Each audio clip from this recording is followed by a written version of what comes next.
My 10-year-old grandson threw his toy truck at my head while I was cooking dinner, and it hit me so hard I saw stars. My son said it was an accident. My daughter-in-law rolled her eyes and told me to stop being dramatic. I cleaned up the mess without saying a word, but 2 months later, something happened that made them both go completely silent. Have you ever had a moment where everything changes in a single second? Where you suddenly see the truth about people you thought you knew? That happened to me on a rainy Tuesday evening in my small apartment kitchen. I was stirring soup when Tyler, my grandson, picked up his metal fire truck and hurled it straight at me. It wasn't a toss. It was a throw, the kind with anger behind it. The truck hit me right above my eye. I felt the sharp pain instantly, like someone had punched me. My glasses flew off and clattered onto the floor. For a second, everything went blurry and I had to grab the counter to steady myself. Blood trickled down my forehead, warm and sticky. And what did my son Derek do? He was sitting on my couch, controller in hand, eyes glued to his video game. He glanced over, shrugged, and said, "Mom, you're fine. Kids throw things. Stop overreacting." Then my daughter-in-law Nicole walked in from the hallway, saw me holding a towel to my bleeding forehead, and actually laughed. "Maybe you should duck faster," she said coldly. Tyler stood there staring at me, no apology, no fear, nothing. Just blank. Like throwing things at people was normal. And maybe in this house it had become normal. I pressed the towel harder against my head and whispered, "It's fine. I'm okay." But I wasn't okay. My head throbbed.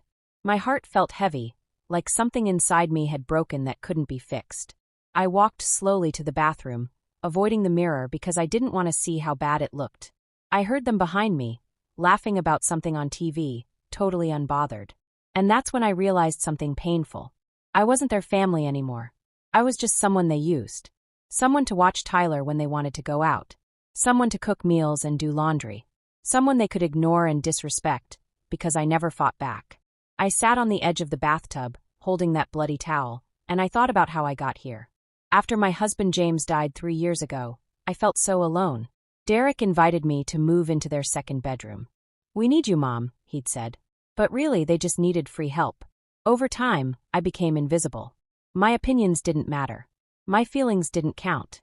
And now my safety didn't even concern them. That night after everyone went to sleep, I sat in my tiny bedroom with the lights off. Moonlight came through the thin curtains, and I could see an old photograph on my dresser. It was Tyler as a baby, wrapped in a blue blanket, sleeping peacefully in my arms. I remembered that day so clearly. I'd promised to always protect him, to always love him. But who was protecting me now? My head still ached, and when I touched the spot where the truck hit, I felt a small bump forming. I reached for my phone and opened my banking app. For the past 2 years, I'd been secretly helping Derek and Nicole with their rent. Every single month, I transferred money from my savings account, the one James left me when he passed. I never told anyone. I just did it quietly because I thought I was helping my family. I thought I was being a good mother and grandmother. But looking at that payment scheduled for next week, I realized something. This money wasn't helping them grow. It was helping them take me for granted. My finger hovered over the screen.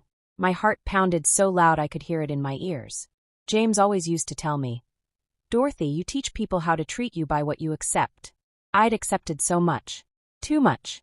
I clicked the button. Payment canceled. Just like that, it was done. And suddenly I felt lighter. Not happy, but lighter, like I'd been carrying a heavy bag for miles and finally set it down. The room was quiet except for the soft buzz of the old ceiling fan. I thought about all the nights I'd gone without buying myself new shoes or getting my hair done because I wanted to make sure they had enough money. I thought about the birthday gifts I gave Tyler that he barely said thank you for. I thought about the times Nicole snapped at me for asking simple questions, and Derek never defended me. Not once. I closed my phone and placed it on the nightstand. The decision was made, and there was no going back. Part of me felt guilty. What kind of mother stops helping her own son? But another part of me, the part that was tired and bruised and forgotten, whispered back, what kind of son lets his mother get hurt and laughs? I pulled the blanket up to my chin and stared at the ceiling. In about 3 weeks, when rent was due and no money showed up, they'd get a notice from their landlord. They'd panic. They'd scramble. And they'd finally realize that I wasn't just a convenience. I was a person who deserved respect. As I closed my eyes, I didn't feel angry. I felt calm. The kind of calm that comes when you finally stop trying to fix people who don't want to be fixed. Sleep came slowly, but when it did, I dreamed of James. In the dream, he smiled at me and said, "You did the right thing, Dot." And for the first time in years, I believed it. The next morning, the apartment smelled like burnt toast and frustration. Nicole was rushing around trying to get Tyler ready for school while yelling at Derek to help. Derek was on his phone as usual, scrolling and ignoring her. Tyler sat at the table kicking his chair legs repeatedly, making that annoying thud-thud-thud sound. I stood by the sink washing dishes, quiet as always. Nicole barely looked at me.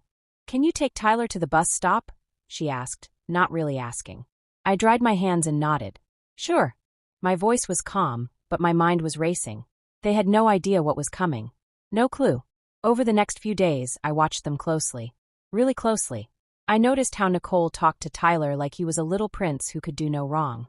I noticed how Derek avoided any real responsibility, leaving everything to her, and then to me. I noticed how Tyler had learned to ignore me completely unless he wanted something. One afternoon, Tyler asked me to make him a snack. I made him a sandwich and he took one bite, made a face, and threw it in the trash. "I don't like this," he said rudely. "No, please. No, thank you." Just pure disrespect.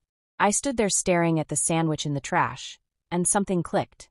This wasn't just about money or rent. This was about dignity. About teaching a young boy that people aren't tools you throw away when you're done with them.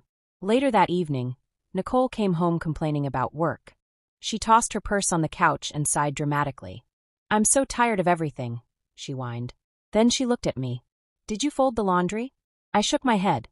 "No, I didn't get to it." Her face twisted. "Seriously? What do you even do all day?" The words stung, but I didn't react. I just looked at her calmly and said, "I'm 68 years old, Nicole. Not your maid." She blinked, shocked. Derek looked up from his phone, surprised. They weren't used to me speaking up. For a moment, the room went silent. Then Nicole scoffed and walked away, muttering under her breath. But I'd made my point. From that moment on, I stopped doing extra things. I cooked only for myself. I cleaned only my own space. I stopped running errands for them. At first, they didn't notice. But slowly, things started piling up. Dishes in the sink. Laundry overflowing. Tyler's homework unfinished. Nicole started snapping more often. Derek looked stressed. And I just stayed quiet, watching it all unfold like a slow-motion crash. One evening, I sat on the small balcony with a cup of tea, looking out at the city lights. The air was cool, and I felt peaceful. Truly peaceful. Because for the first time in years, I wasn't carrying everyone else's problems. I was just Dorothy, a woman who'd finally remembered her worth. Inside, I could hear Nicole and Derek arguing about bills. Their voices were loud, stressed, frantic. And I just sipped my tea, letting the night breeze wash over me. The storm was building, and they didn't even know it yet. But I did, and I was ready. A few days later, the mail came. I heard the metal clang of the mailbox and saw Derek walk outside to grab it. He came back inside flipping through envelopes, and then he stopped. His face went pale. "What's this?" he muttered, ripping open a letter. I knew exactly what it was. The landlord's notice. Rent overdue. Immediate payment required or eviction proceedings would begin. Nicole walked over, reading over his shoulder, and her eyes went wide. "Wait, what? How is rent overdue?" Derek looked at me. "Mom, did you forget to send the payment?" I looked him straight in the eye and said calmly, "No, Derek. I didn't forget." I stopped. You could hear a pin drop. Nicole's mouth fell open. Derek just stared at me like I'd grown a second head. "You stopped?" he repeated slowly, like he didn't understand the words. "Yes," I said simply. "I stopped paying your rent." Nicole exploded. "Are you kidding me right now? You can't just do that. We could lose this place." I folded my hands in my lap, staying calm. "Then maybe it's time you learned to pay it yourselves." Derek ran his hand through his hair, pacing. "Mom, this is insane. You promised to help us." "I did help you," I said quietly. "For 2 years. But help isn't supposed to be forever, especially when I'm treated like I don't matter." Nicole pointed a finger at me. "This is so selfish. What about Tyler? What about his stability?" I stood up slowly, my voice steady but firm. "What about my stability, Nicole? What about the fact that your son threw a metal truck at my head and you laughed?" She froze. Derek looked away. For the first time, they had nothing to say. I continued. "I'm not a bank. I'm not your servant. I'm a human being who deserves respect.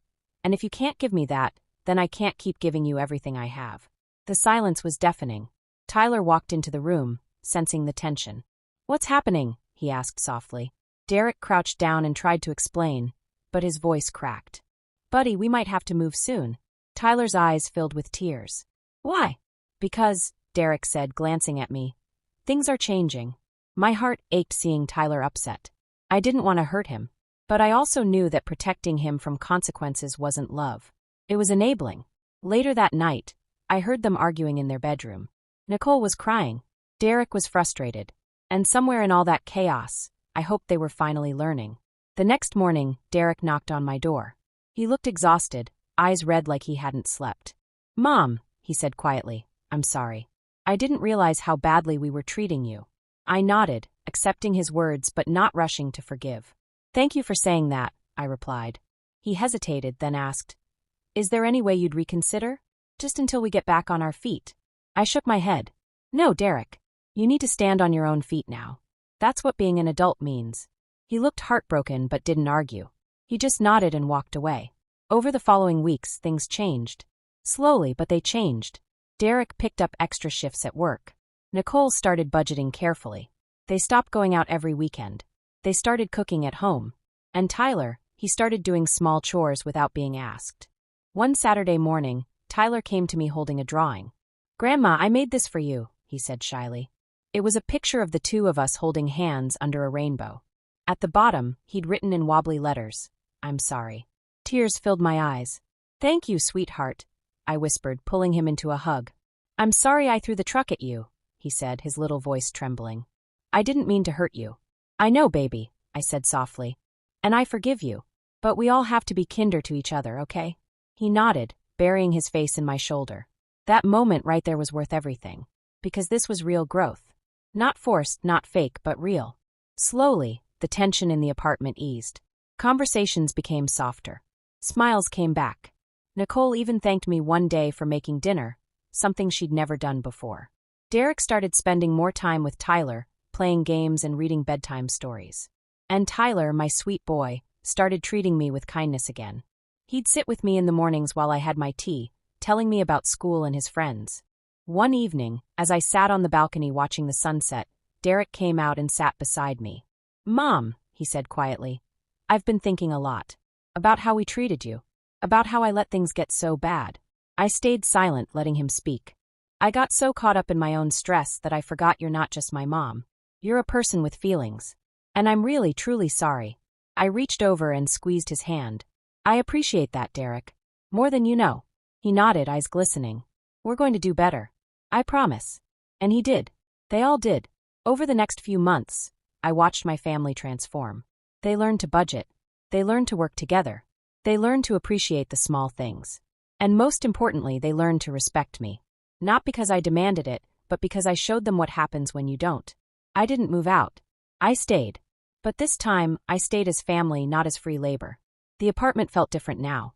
Lighter. Warmer. Filled with real love instead of obligation. Tyler started doing better in school. Nicole became less stressed. Derek smiled more. And me. I found my voice again. I found my strength. I found my peace. Sometimes at night, I'd look at James's picture on my dresser and whisper, "We did it, honey. We taught them." Because that's what this was. Not revenge. Not punishment. But teaching. Teaching them that love without respect is just empty words.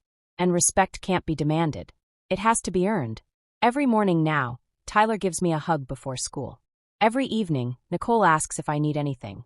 And Derek, he checks in on me, really checks in, asking how I'm feeling, not just what needs to be done. The bump on my forehead healed. The bruise faded.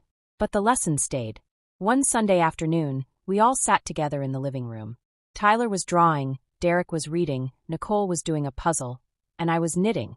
It was quiet, peaceful, simple. And in that simplicity, I found everything I'd been searching for. Belonging. Respect. Love. That night, as I got ready for bed, I looked at myself in the mirror. The woman staring back at me wasn't broken anymore. She was strong. Resilient. Whole. I smiled at my reflection and whispered, "You did good, Dorothy." Because sometimes the hardest thing to do is to stop helping people who don't appreciate you. But it's also the most important thing. It teaches them to grow. It teaches them to value what they have. And it teaches you that your worth isn't measured by how much you give, but by how much you respect yourself. As I climbed into bed, I thought about everything that had happened. The pain, the hurt, the anger, and finally the healing. It hadn't been easy. There were nights I cried. Nights I doubted myself. Nights I wondered if I was being too harsh. But looking at my family now, I knew I'd made the right choice. They were better for it. Tyler was learning empathy. Derek was learning responsibility. Nicole was learning gratitude. And me, I was learning that it's never too late to stand up for yourself. I turned off the light and closed my eyes. The room was dark and quiet, and I felt a deep sense of peace wash over me. Not the kind of peace that comes from avoiding problems, but the kind that comes from facing them head-on and coming out stronger. In the silence, I could almost hear James's voice. "I'm proud of you," he'd say. And this time I believed him. Because I was proud of me too. The next few months flew by like pages in a book. Spring turned to summer, and with it came new beginnings. Derek got a promotion at work, which meant more money and less stress. Nicole started a small side business selling handmade crafts online. And Tyler joined a soccer team, something he'd always wanted to do, but they'd never had the time or money for before. I watched them all grow, and it filled my heart with joy. Real, genuine joy. Because this wasn't just about money or rent. It was about them finding themselves again. Finding their strength. Finding their worth. One Saturday, Tyler scored his first goal in a soccer game. We all cheered so loud from the sidelines. After the game, he ran straight to me and hugged me tight.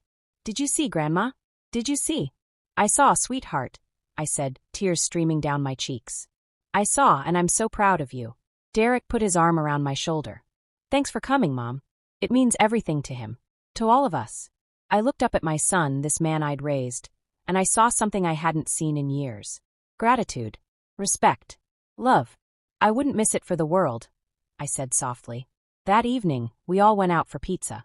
It was a small, noisy restaurant with checkered tablecloths and a jukebox in the corner. Tyler was bouncing in his seat, still buzzing from his big game. Nicole was laughing at something Derek said. And I sat there, taking it all in, soaking up every moment. This was what family was supposed to feel like. Not perfect, but real. Not without struggles, but full of love. As we ate and talked and laughed, I realized something important. Sometimes love means letting people fall so they can learn to stand on their own.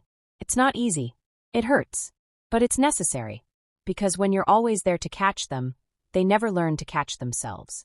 And that's not love. That's dependence. On the drive home, Tyler fell asleep in the back seat, his little head resting against the window. Derek glanced at me in the rearview mirror. "Mom, I know I've said it before, but I really am sorry. For everything." I smiled. "I know, Derek. And I've forgiven you." He nodded, eyes focused on the road. "I hope Tyler grows up to be like you. Strong, kind, and brave enough to do what's right even when it's hard." My throat tightened with emotion. "He will," I said quietly. "Because now he has parents who will teach him that." Nicole turned around from the front seat and smiled at me. "Thank you, Dorothy, for not giving up on us." "Family doesn't give up," I replied. "But family also doesn't accept disrespect." She nodded, understanding. The rest of the drive was peaceful, the kind of peace that comes after a storm has passed. When we got home, Derek carried Tyler inside and tucked him into bed. I stood in the doorway watching, remembering all the nights I'd done the same for Derek when he was little. Time moves fast. Kids grow up. Life changes. But love, real love, it stays. That night, I sat on the balcony under the stars with a cup of chamomile tea. The city lights twinkled below, and a cool breeze rustled the leaves of the small plant Nicole had given me for my birthday. I thought about everything. The hurt, the healing, the lessons learned. And I realized something powerful. I hadn't lost anything by standing up for myself. I'd gained everything. I'd gained my dignity, my voice, my peace. And most importantly, I'd gained a family that truly valued me.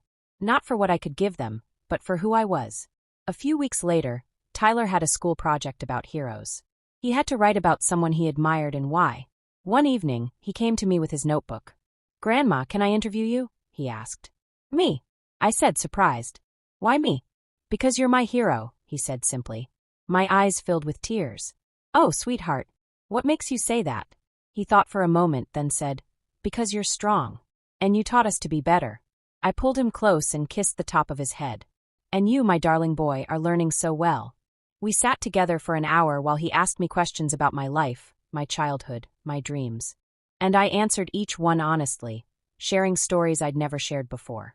When he finished, he looked up at me with those big, innocent eyes and said, "I'm glad you're my grandma." "I'm glad you're my grandson," I whispered. Later that week, Tyler presented his project in class. Derek and Nicole went to watch, and they recorded it for me. In the video, Tyler stood in front of his classmates holding a poster with my picture on it. "This is my grandma Dorothy," he said confidently. "She's my hero because she's brave. She taught my family that respect is important. And she showed me that love means being honest, even when it's hard."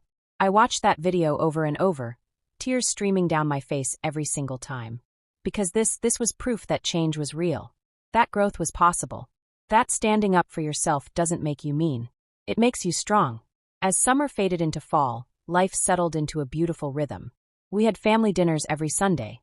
We played board games on Friday nights. We laughed more. We argued less. And when we did disagree, we talked it through with respect and kindness. One crisp October evening, Derek asked if we could all go for a walk in the park. The leaves were changing colors, painting the world in shades of orange, red, and gold.